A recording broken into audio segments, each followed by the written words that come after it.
Bismillahirrahmanirrahim. Assalamualaikum warahmatullahi wabarakatuh. Innal hamdalillahi nahmaduhu wa nasta'inuhu wa nastaghfiruh wa na'udzu billahi min shururi anfusina wa min sayyiati a'malina. Man yahdihillahu fala mudhillalah wa man yudlil fala hadiyalah. Asyhadu an la ilaha illallah wahdahu la syarikalah wa asyhadu anna Muhammadan abduhu wa rasuluh. Allahumma salli wa sallim ala nabiyyina Muhammad wa ala alihi wa ashabihi wa man tabi'ahum ila yaumiddin. Amma ba'du, para jamaah rahimani wa rahimakumullah.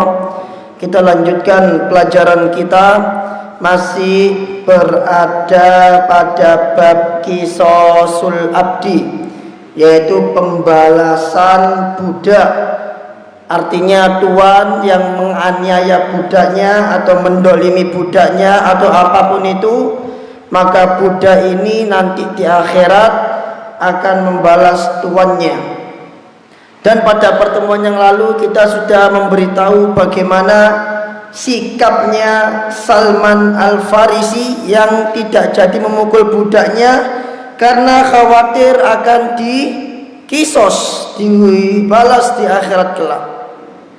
Dan juga kita sudah membaca hadis pada pertemuan yang lalu bagaimana Allah Azza wa Jalla mengatakan kepada ahli surga, tidak berhak orang masuk surga, sedangkan ada seorang dari ahli neraka yang menuntut haknya, dan tidak berhak ahli neraka untuk masuk neraka, sedangkan ada ahli surga yang menuntut haknya.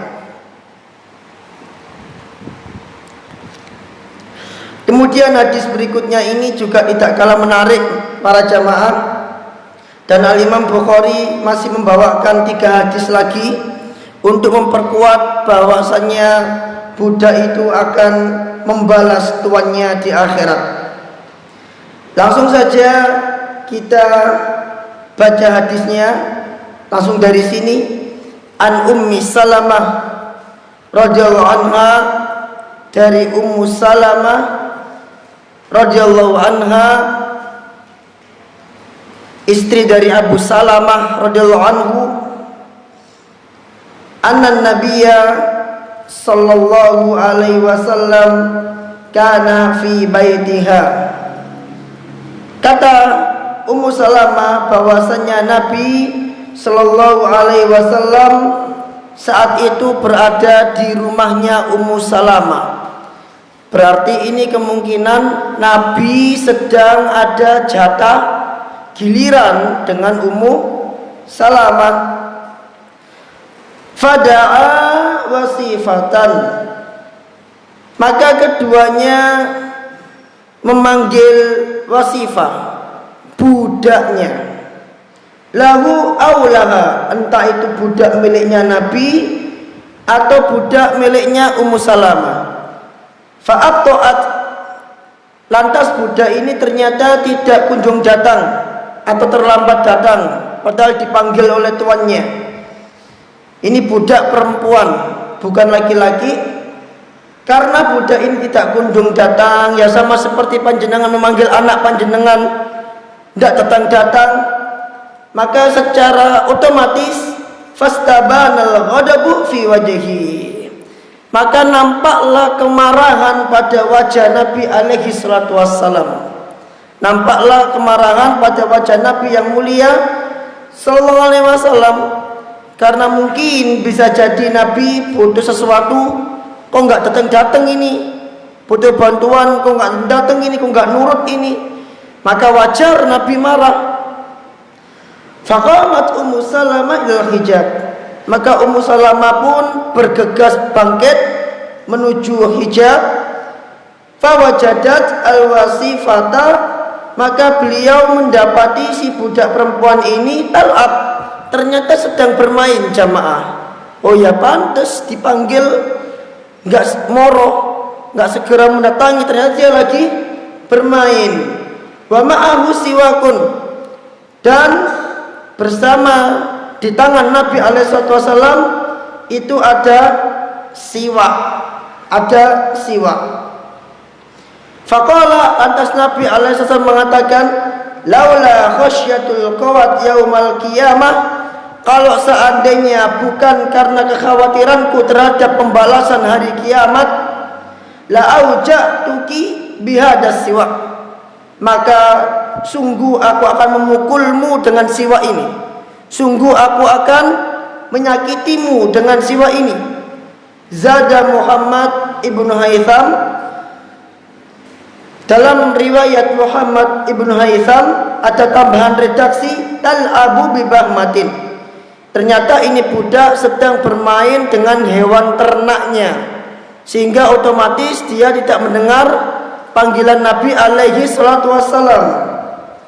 Qala, ini dalam riwayat lain ya, qala falamma ataitu bihan nabiyya sallallahu alaihi wasallam, kata Muhammad ibnu Haytham, tatkala aku datang bersama budak ini menemui Nabi alaihi salatu wasallam, qultu, aku mengatakan, ya Rasulullah, wahai Rasulullah, innaha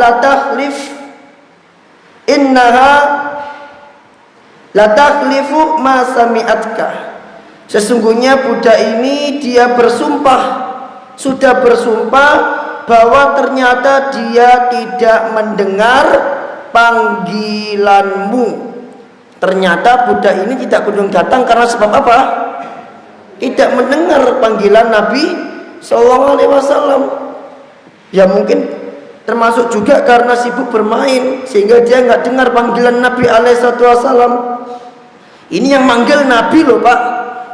Kalau yang manggil Nabi nggak ada alasan, harus segera datang. Ya, itu sudah menjadi kewajiban seorang mukmin. Qalat, maka Ummu Salamah mengatakan, wa fi yadihi siwakun, dan di tangannya Nabi ini ternyata udah siap siwak jamaah, mau mukul. Bayangin, siwak kalau dipukul itu enggak seberapa sakit, tapi ternyata Nabi alaihissalam enggak jadi mukul. Gara-gara apa? Khawatir kalau nanti dibalas di hari kiamat. Panjenengan yang emosi mukul anaknya, gimana itu? Ayo, ini Nabi alaihissalam, lihat budak ini, bisa jadi budak ini bersalah. Secara dohir dia salah apa enggak? Salah secara dohir, dipanggil enggak datang kok, ya kan? Secara dohir panjenengan manggil anak panjenengan enggak datang, salah secara dohir, ya kan? Tapi ternyata di sana ada alasan yang bisa meredam emosinya Nabi alaihissalam, yaitu alasan iman kepada hari akhir, alasan bahwa semuanya akan dibalas oleh Allah Azza wa Jalla, sehingga dia nggak jadi mukul. Nah, bagaimana dengan orang tua yang kalau marah ngeplak anaknya, mukul anaknya, maka bisa jadi anaknya akan melakukan kisos terhadap bapaknya di hari kiamat. Ada beberapa pelajaran dari hadis ini yang tidak dicantumkan oleh Syekh di sini, karena di kitab saya di atas juga nggak dicantumkan, maka saya mengambil beberapa pelajaran jamaah. Pelajaran yang pertama adalah hendaklah seseorang itu berpikir terlebih dahulu sebelum melakukan sesuatu. Bahkan para salaf mengatakan apabila engkau ingin mengatakan sesuatu, maka berpikirlah engkau 100 kali. Dipikir dulu, ditimbang-timbang dulu. Ini kalau aku ngucapin kira-kira nyakitin enggak? Ini kalau aku ngucapin kira-kira maslahat tidak? Ini kalau aku ngucapin mudorot tidak? Dipikir dulu 100 kali. Jadi orang kalau mau melakukan sesuatu dipikir dulu. Ini Nabi alaihissalam mau mukul si budak ini, ternyata dia nggak jadi mukul gara-gara Nabi apa? Berpikir dulu, loh nanti kalau aku dibalas gimana? Maka seorang muslim mau melakukan sesuatu harus dipikir dulu, mateng, sudah mateng, sudah oke, eksekusi. Belum oke, oh ada mudarat, oh jangan, nanti saya khawatir begini, oh ragu-ragu, jangan dilakukan. Karena Rasul mengatakan, da ma yaribuk ila ma la yaribuk, tinggalkan sesuatu yang meragukan kamu kepada sesuatu yang tidak meragukan kamu. Paham nggih?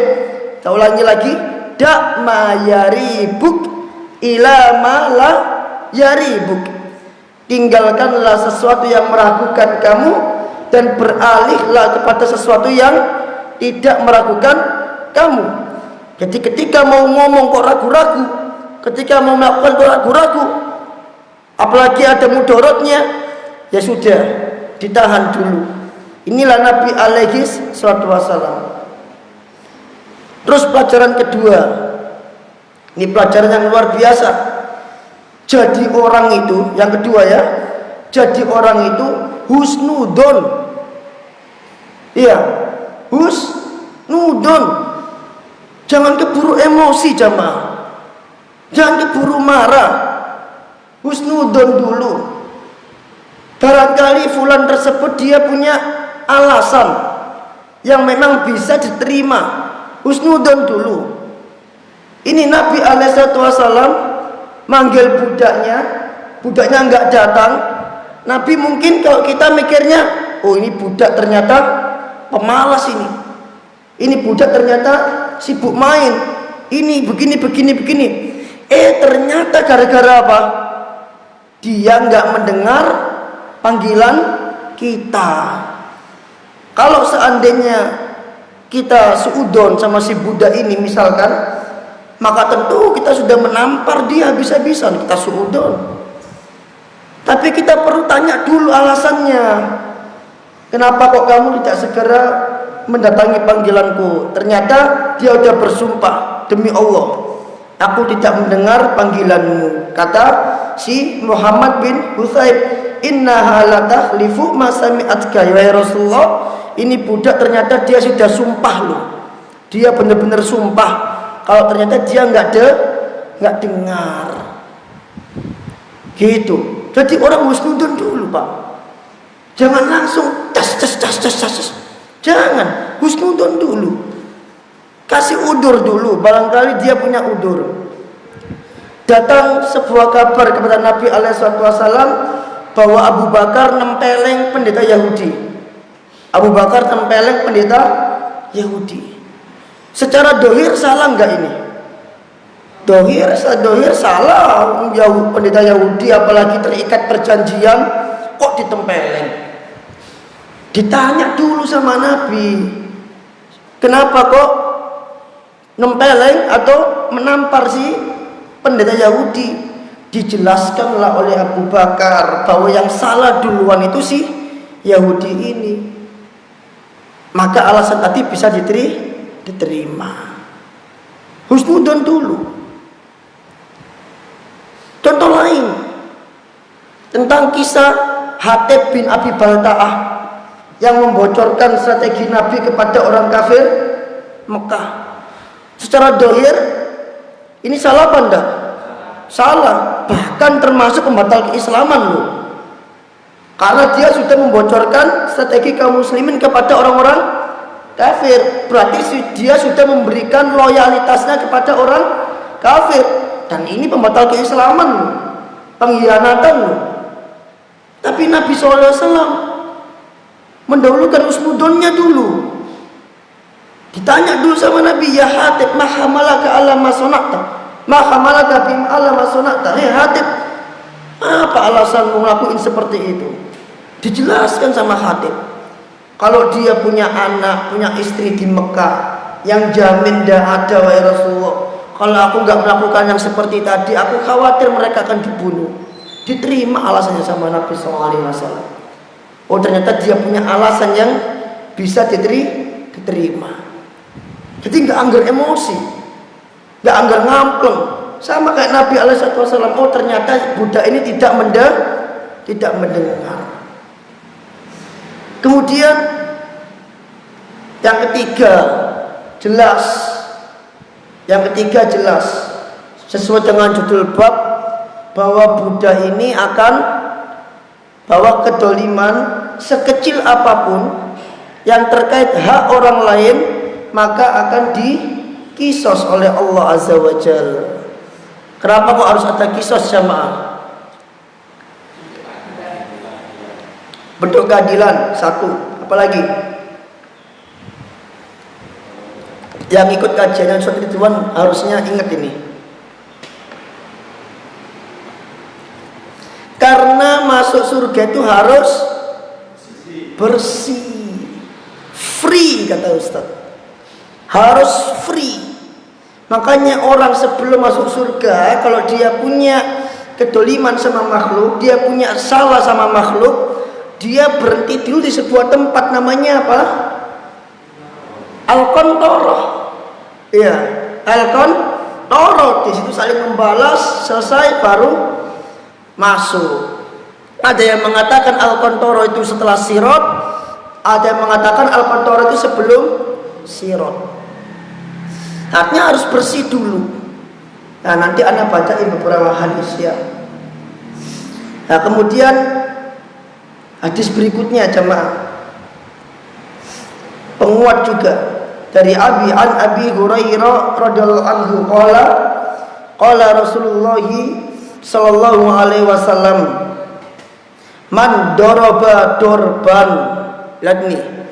Barang siapa yang memukul dengan satu pukulan, uktusso minhu yaumal qiyamah, dia akan dikisos pada hari kiamat.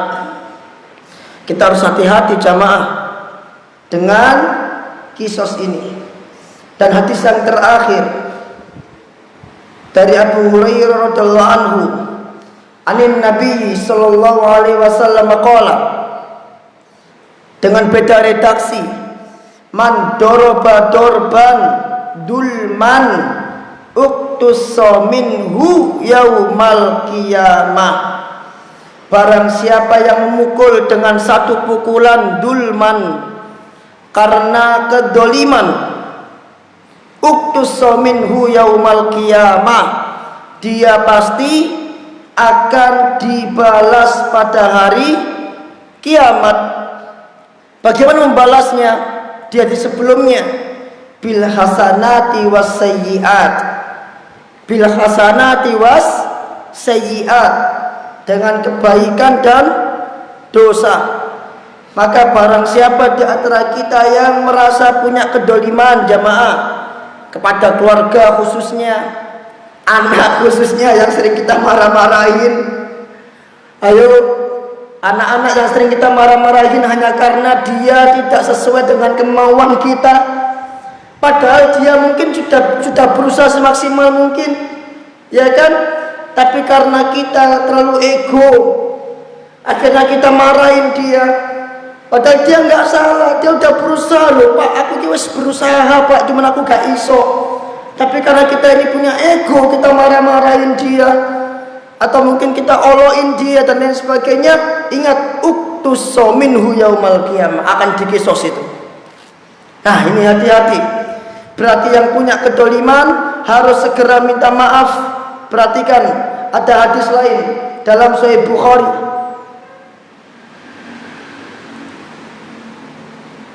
Nah, dalam hadis lain dalam Sahih Bukhari, mungkin kita besarkan sedikit.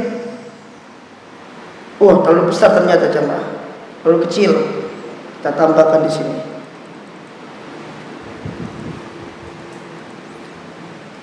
Perhatikan apa kata Nabi yang mulia.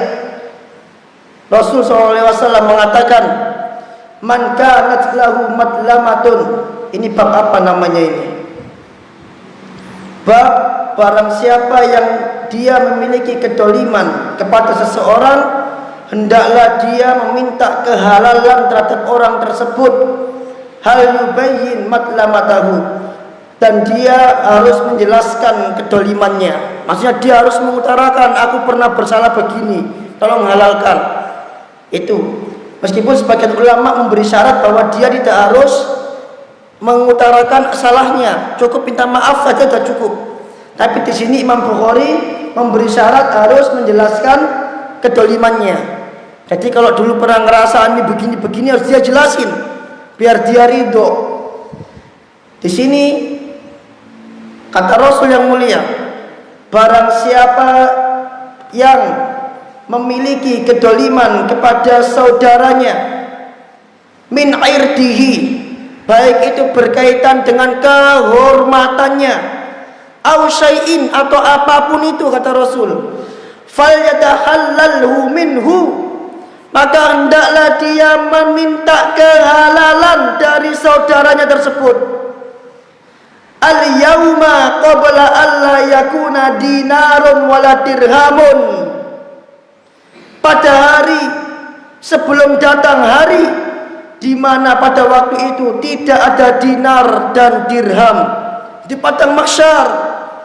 Siapa yang punya kedoliman kepada saudaranya, baik itu berkenaan dengan kehormatan saudaranya, seperti yang sering saya katakan, kadang kita ngomong ini nggak dipikir dulu Pak, ternyata nyakit di hati saudara kita.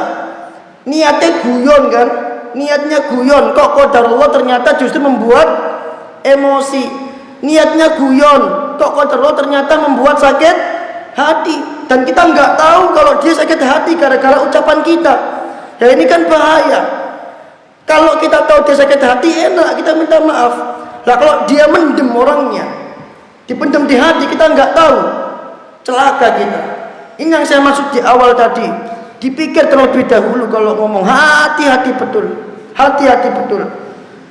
Hendaklah dia meminta kehalalan terhadap saudaranya itu. Al-yauma qabla alla yakuna dinarun wala dirham, pada hari di mana enggak berlaku dinar, enggak berlaku dirham, enggak ada dinar, enggak ada dirham. Kenapa enggak ada? Karena dinar dan dirham itu hanya ada di dunia. Di sana enggak ada. Dan Allah Azza wa Jalla berfirman dalam Al-Baqarah, ya ayyuhalladzina amanu anfiqu mimma razaqnakum, hei orang-orang beriman, infakkanlah apa-apa yang telah dirizkikan oleh Allah kepada kalian, min qabli ayyatiya yaumul la bai'un, sebelum datang suatu hari tidak ada jual beli, tidak manfaat jual beli, wala khullatun, teman dekat tidak manfaat, wala syafa'an, syafaat juga enggak manfaat, wal kafiruna humud dolimun, dan orang-orang kafir itu orang-orang dolim.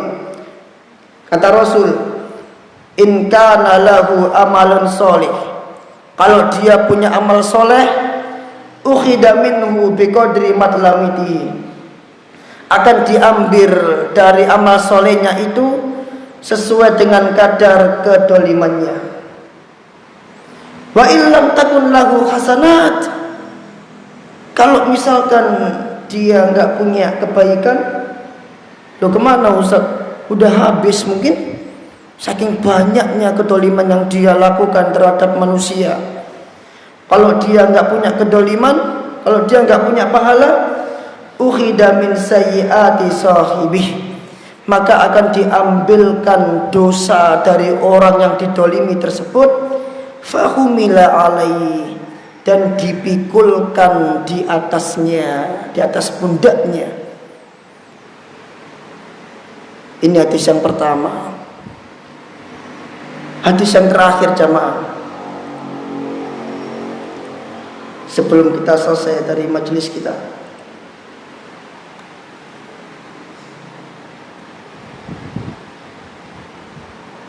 kita besarkan dulu.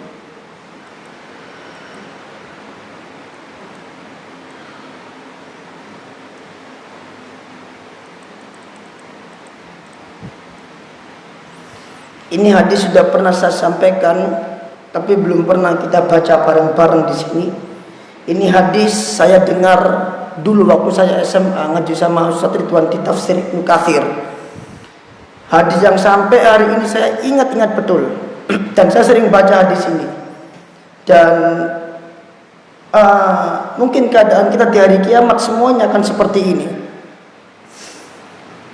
Kata para sahabat, baina Rasulullah SAW jalis.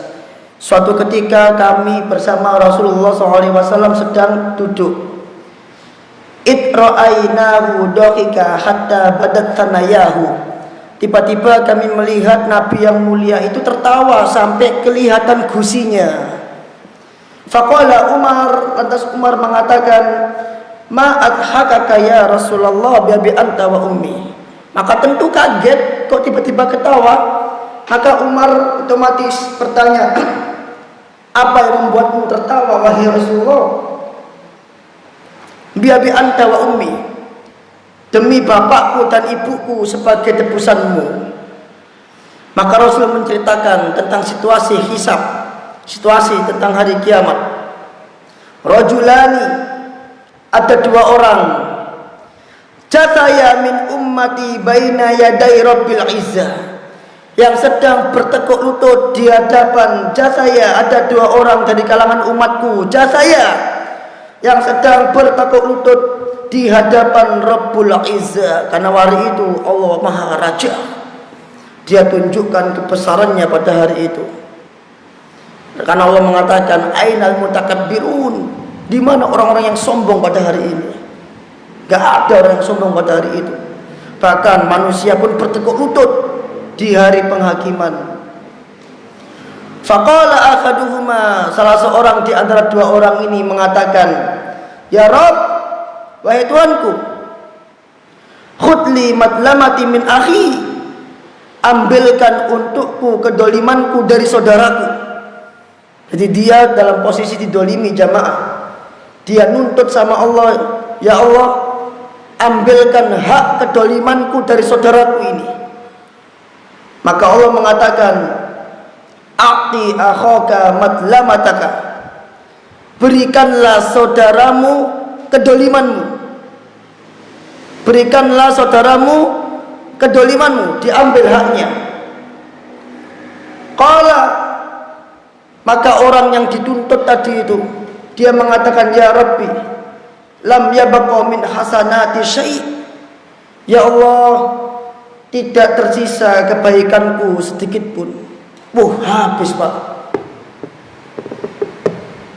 Tuntutannya masih ada, kebaikannya habis. Nah kalau kebaikan habis itu kan gimana tuh Pak? Dia beramal sepanjang hidupnya sampai wafat kan? Itu belum amal yang gak diterima ada berapa, belum amal yang ada riyaknya sisanya berapa.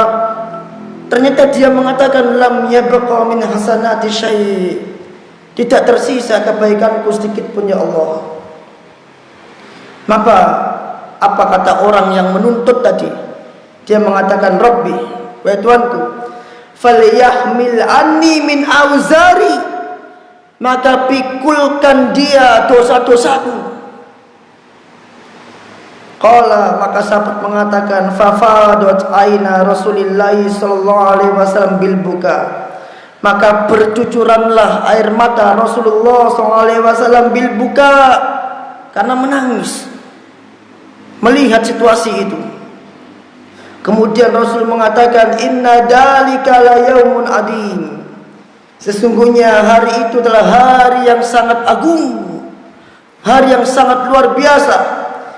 Yaumun yahtajun nasu ila man yatahammal anhum min auzarim, yaitu hari di mana manusia butuh orang yang mau memikul dosa-dosa mereka. Tapi enggak ada jamaah yang mau memikul dosa-dosa mereka. Kata Rasul, hari di mana manusia butuh kepada orang yang mau memikul kesalahan-kesalahan mereka. Karena setiap orang akan memikul dosanya masing-masing. Lah kok ternyata orang ini enggak punya kebaikan, udah habis. Lalu Allah Azza wa Jalla mengatakan kepada orang yang menuntut, irfa basarak, angkatlah pandanganmu, fandur fil jinan, lihatlah kepada surga. Farafa'a ra'sahu, maka dia pun mengangkat kepalanya. Faqala, dan dia mengatakan, ya Rabbi, wahai Tuhanku,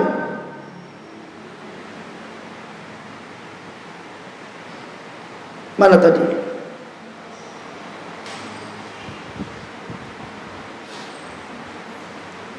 Ya Rabbi, wahai Tuhanku, ara madain min fiddah, aku melihat taman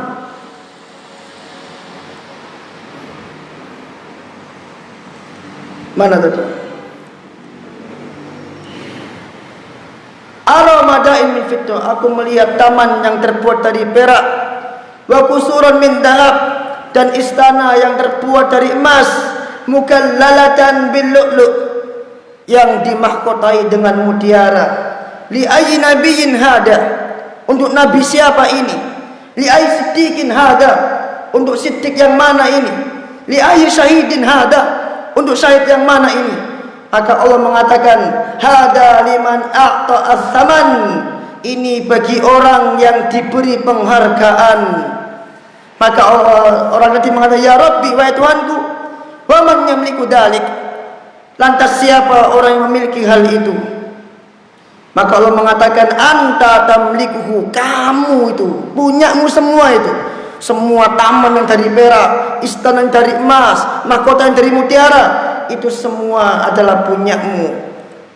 Maka dia penasaran, kok kenapa diberikan kepada dia? Maka dia mengatakan, mada ya Rabb, kenapa kok diberikan kepada saya? Maka Allah mengatakan, ta'fu an akhika, karena engkau memaafkan saudaramu. Maka dia mengatakan, ya Rabbi, wahai Tuhanku, fa inni qad afautu anhu, maka sungguh aku telah memaafkan saudaraku ini. Itu di hari kiamat nanti kayak gitu. Tapi sebelum atau pemaafan itu drama-drama dulu. Ini kisah alhamdulillah dia memaafkan jamaah. Kalau misalkan dia nggak memaafkan, ini orang selesai. Paham ya? Ini untungnya orang ini memaafkan. Kalau nggak memaafkan, maka ini orang selesai. Karena kebaikannya udah habis. Tadi dia bilang, lam yabqa min hasanati syai', tidak tersisa kebaikan sedikit pun punya gue ya Allah. Maka Rasul SAW bersabda di akhir cerita, fattaqullah, maka bertakwalah kepada Allah. Wa aslihu data bainikum, perbaikilah hubungan di antara kalian. Fa innallaha ta'ala yuslihu bainal mu'minina yaumal qiyamah, karena Allah Azza wa Jal akan memperbaiki hubungan orang-orang yang beriman pada hari kiamat. Inilah situasi kisos jamaah. Siapa kedua orang ini? Wallahu a'lam. Mungkin kita, karena kita banyak kedoliman, atau mungkin banyak orang yang akan seperti ini. Dia bertekuk di depan Allah Azza wa Jalla, saling menuntut, dan ternyata yang dituntut ini enggak ada kebaikan, dan ternyata Allah punya cara lain agar mendamaikan keduanya. Dikasihlah hadiah apresiasi oleh Allah. Ternyata Allah mengatakan, memberi syarat, kalau kau maafkan dia, ini untukmu semuanya. Maka dia mengatakan, aku maafkan dia ya Allah. Maka ma'asyiral muslimin, tadi di awal saya mengatakan, kita yang merasa punya kedoliman, istri, anak, kawan, kerabat, jamaah, sesama jamaah, fayatahallal, kata Rasul tadi itu, hendaklah dia segera meminta penghalalan. Qabla, sebelum datang apa? Yaumun la yakunu dinar wala dirham, sebelum datang hari di mana enggak berlaku dinar dan dirham. Kalau dia masih punya kebaikan, maka diambil kebaikannya, kata Rasul. Kalau dia enggak punya kebaikan, maka ditambahkan dosanya kepada dirinya, dipikulkan dosanya kepada dirinya. Hadis ini doif jamaah. Ini kisah doif. Tapi cerita yang terkandung di kisah ini itu bisa terjadi karena saling menuntut itu ada apa adanya. Sesuai hadis-hadis yang ada, akan dikisos, akan dituntut, itu ada. Dan saling menuntut antara kita juga ada. Tadi dalam Sahih Bukhari kita sudah jelaskan, sudah kita bacakan bagaimana dua orang saling menuntut di hari kiamat nanti. Tapi hadis ini menjelaskan tentang dramanya, detailnya seperti ini. Meskipun doif, tapi makna atau cerita hadis ini itu terjadi di akhirat nanti. Maka selesai bab kita Qisasul Abdi tentang masalah pembalasan budak di hari kiamat. Wallahu a'lam bishawab. Barangkali ada yang ingin ditanyakan atau ingin diutarakan, dicurhatkan, monggo. Tafadhol. Silakan Pak. Waalaikumsalam warahmatullahi wabarakatuh.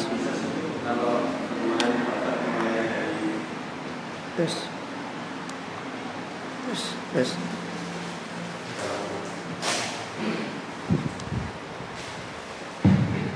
Assalamualaikum warahmatullahi wabarakatuh. Waalaikumsalam. Tentang penjabaran hadis tentang kisos dari awal kemarin itu begitu ternyata begitu dasarnya sekali dasar balasannya nanti di hari kiamat itu. Yang saya tanyakan Bu Bapak tentang kezaliman. Seumpama kita sebagai bawahan diperintah oleh atasan untuk menzalimi katakanlah mahkota maling atau apa ya supaya bisa diinterogasi, akhirnya kan dipukuli Pak Ustaz, dianiaya padahal salah tangkap katakanlah. Siapa yang menanggung beban dosanya Pak Ustaz? Sedangkan kita diperintah dari atasan Pak Ustaz. Jadi kita kan harus menurut dengan perintah atasan itu Pak Ustaz. Sedangkan yang kita aniaya atau kita zalimi itu ternyata tidak bersalah. Siapa nanti yang menanggung dosa pemukul? Masya Allah, ini luar biasa. Pertanyaan yang bagus. Kita diperintahkan oleh atasan untuk mendolimi orang, memukuli orang. Misalkan terjadi pada beberapa kasus ternyata salah tangkap, maka pertanyaannya siapa yang menanggung dosa? Maka kita jawab, yang menanggung dosa adalah semua orang yang terlibat dalam kedoliman tersebut. Setiap orang yang terlibat dalam perbuatan dosa, maka dosanya, maka mereka semua menanggung dosa tersebut. Meskipun nanti para pelaku dosa ini akan saling menuntut di akhirat juga sama. Di dalam surat Ghafir itu, qalal ladzina istakbaru, ketika orang-orang lemah menuntut terhadap orang-orang yang sombong, maka orang sombong ini mengatakan, inna kunna lakum taba'an, sesungguhnya orang lemah ini dikatakan, kalian ini salah sendiri ngikut saya katanya. Bahkan nanti orang-orang pendosa ini menuntut siapa? Iblis alaihissalam, Iblis laknatullah alaih. Wa qala syaitanu lamma qudiyal amru innallaha wa'adakum wa'dal haq wa wa'adtukum fa akhlaftukum. Sesungguhnya Allah, kata iblis dalam khutbahnya di akhirat nanti, telah menjanjikan kalian dengan janji yang benar, adapun aku, janjiku adalah enggak benar, dan kalian telah mengikuti aku. Fala talumuni walumu anfusakum, maka jangan salahkan aku, tapi salahkan diri kalian sendiri.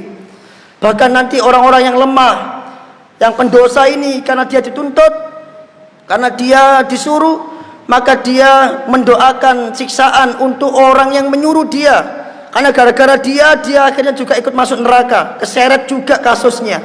Maka dalam surat Al-Ahzab mereka mengatakan, Rabbana a'tihim di'faini minal adab, ya Allah berikanlah kepada dia adab 2 kali lipat. Itu karena sebab gara-gara dia terseret kasus. Tapi yang menjadi inti di sini adalah siapa yang mendapat dosa, maka setiap orang yang ta'awun, yang berpartisipasi dalam ta'awun alal ithmi wal udwan, di atas dosa dan permusuhan, maka dia ikut menanggung dosa tersebut. Sebagaimana khamar, maka kata Rasulullah, yang membuat, yang meminum, yang mendistribusikan, semuanya mendapat dosa dan berhak mendapat hukuman cambuk. Jadi nggak cuma yang menjual doang, yang membeli juga kena. Yang bosnya apalagi lebih kena juga, jariahnya banyak.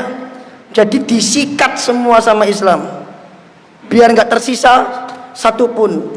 Karena kalau yang distributornya yang disikat, yang beli nggak disikat, nanti tetap ada itu. Disikat juga yang beli sama Islam. Di luar dihabisin semuanya. Mau yang beli, kata Rasul, yang membuat, yang menjual, yang beli, semuanya dapat dosa. Sama semuanya. Di setiap orang yang berpartisipasi dalam dosa, maka dia mendapatkan bagian dari dosa tersebut. Kecuali dipaksa. Antum tahu apa kaitannya dipaksa, Pak? Orang yang dipaksa, meskipun dia melakukan nawaqidul Islam, pembatal keislaman, itu enggak batal Islamnya.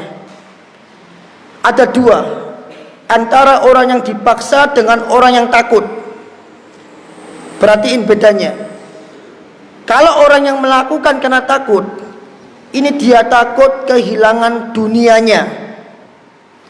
Kalau dia melakukan karena takut kehilangan dunianya, maka orang ini punya konsekuensi yang sama seperti yang saya katakan tadi.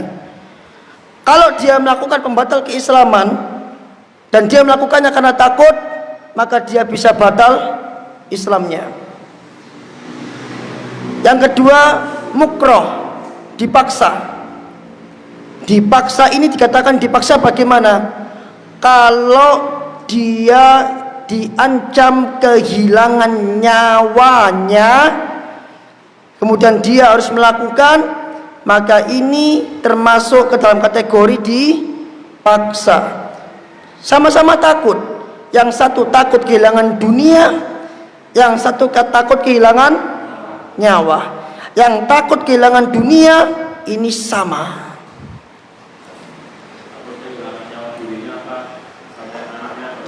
Nyawa dirinya, nyawa anaknya, nyawa istrinya, atau nyawa orang lain. Dalil dari terpaksa ini adalah kisahnya Ammar bin Yasir yang dia dipaksa untuk mengucapkan kalimat kekufuran. Kalau enggak dia akan dibunuh sebagaimana bapak ibunya juga dibunuh.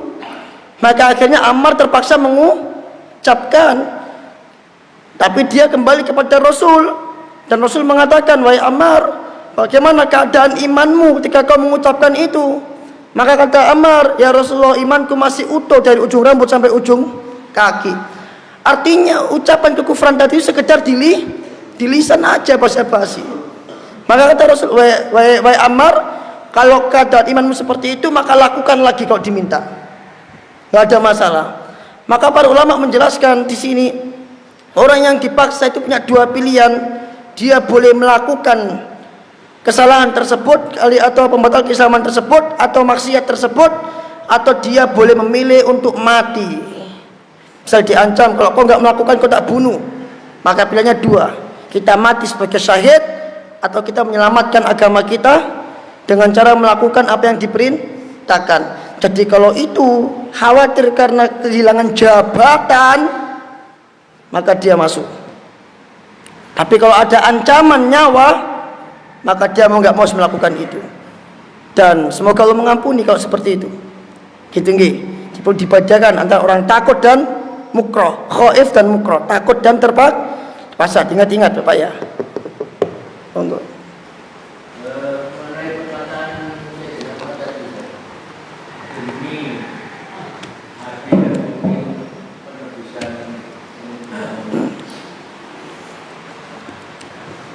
Tentang ucapan biabi anta wa ummi, demi bapak dan ibuku sebagai tebusanmu. Ini adalah adat dialek orang-orang Arab. Bukan berarti bapak ibunya ditebus, bukan begitu. Jadi jangan dipahami secara hakikat. Tapi ini hanya istilahnya untuk menunjukkan bahwa orang-orang ini bersungguh-sungguh bertanya. Jadi sudah merupakan adatnya mereka seperti itu. Gitu. Mungkin kalau diterjemahkan ke bahasa kita agak aneh gitu kan, karena memang nggak ada istilah atau adat kita seperti itu, nggak ada. Tapi itu sudah terbiasa di kalangan orang-orang Arab, jadi itu nggak ada masalah.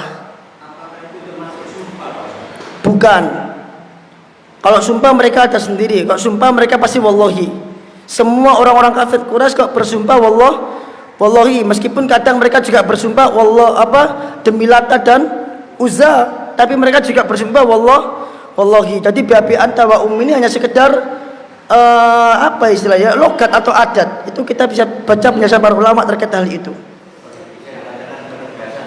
Bisa dikatakan penegasan juga. Jadi bukan berarti kita pahami secara hakikat, bapakku kamu tebus, ibuku kamu tebus, bukan seperti itu maksudnya. Tapi memang itu untuk menegaskan, atau adatnya udah biasa mereka kalau mereka ngomong pasti seperti itu untuk menunjukkan kesungguhan. Demikian juga orang-orang kafir Quraisy itu juga biasa bersumpah dikit-dikit wallahi gitu kan, sampai akhirnya Nabi mengatakan bahwa kebanyakan bersumpah itu tidak baik. Sama seperti itu adatnya mereka saja. Nah, terus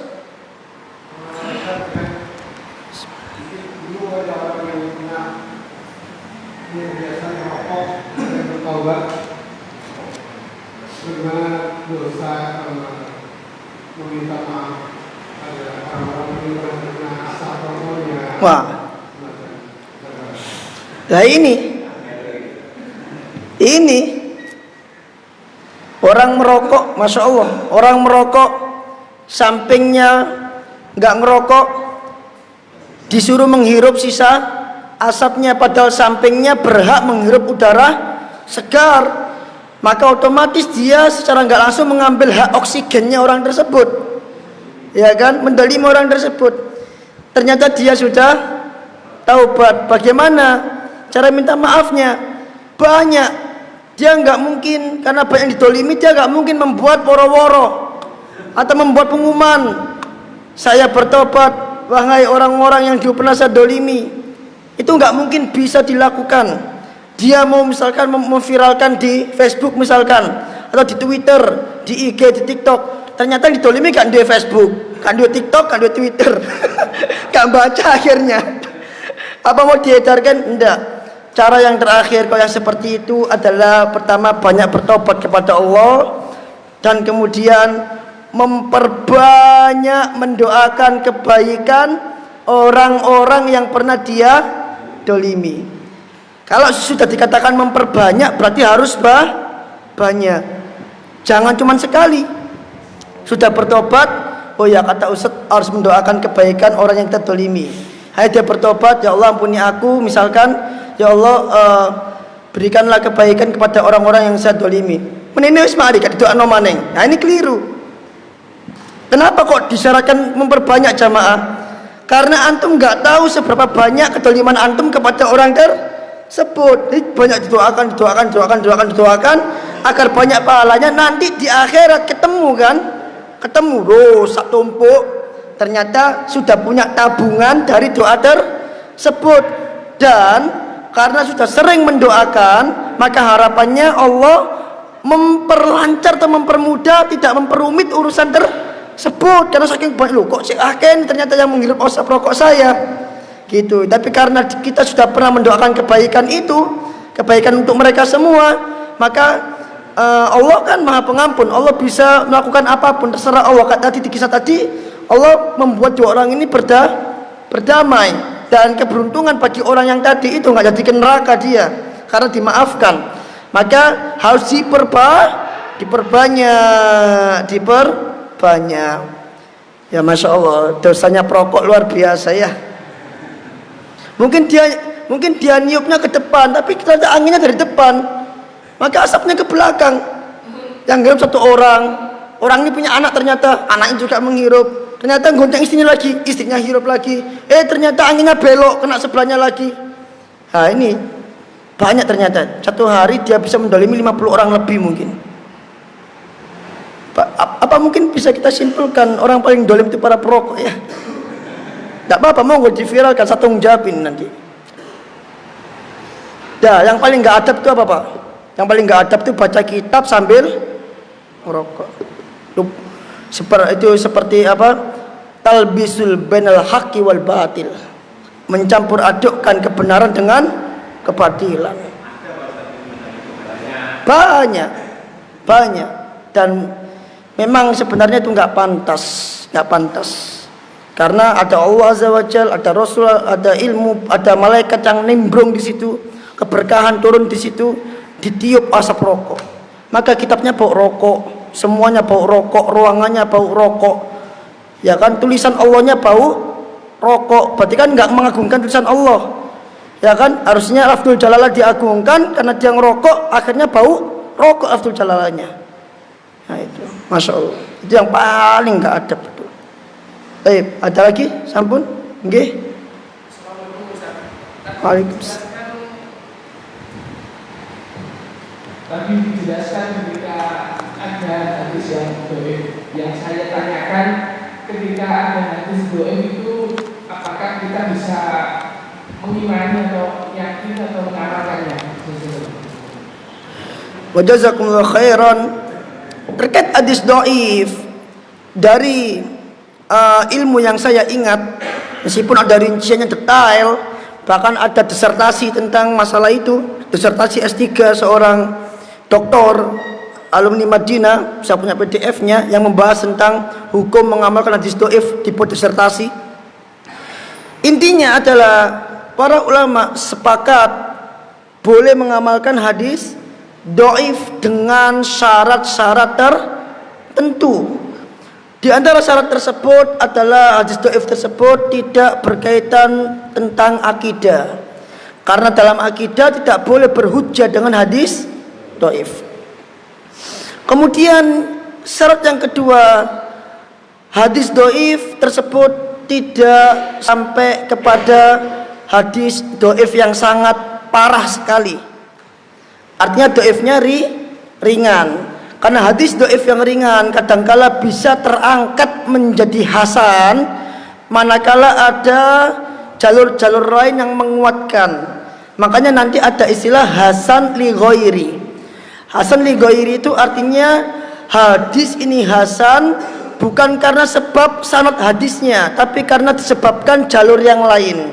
Sehingga hadis ini yang awalnya dhaif terangkat menjadi hasan. Karena dia terangkat oleh hadis lain, maka menjadi hadis hasan li ghairi. Jadi kalau bisa dibilang hasan li ghairi itu nama lainnya adalah dhaif.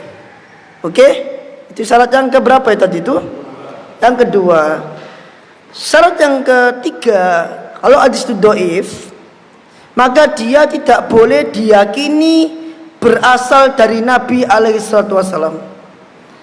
Kenapa? Karena khawatirnya kalau misalkan ternyata Nabi nggak mengucapkan, kita akan masuk ke dalam ancaman berdusta atas nama Nabi. Paham nggih?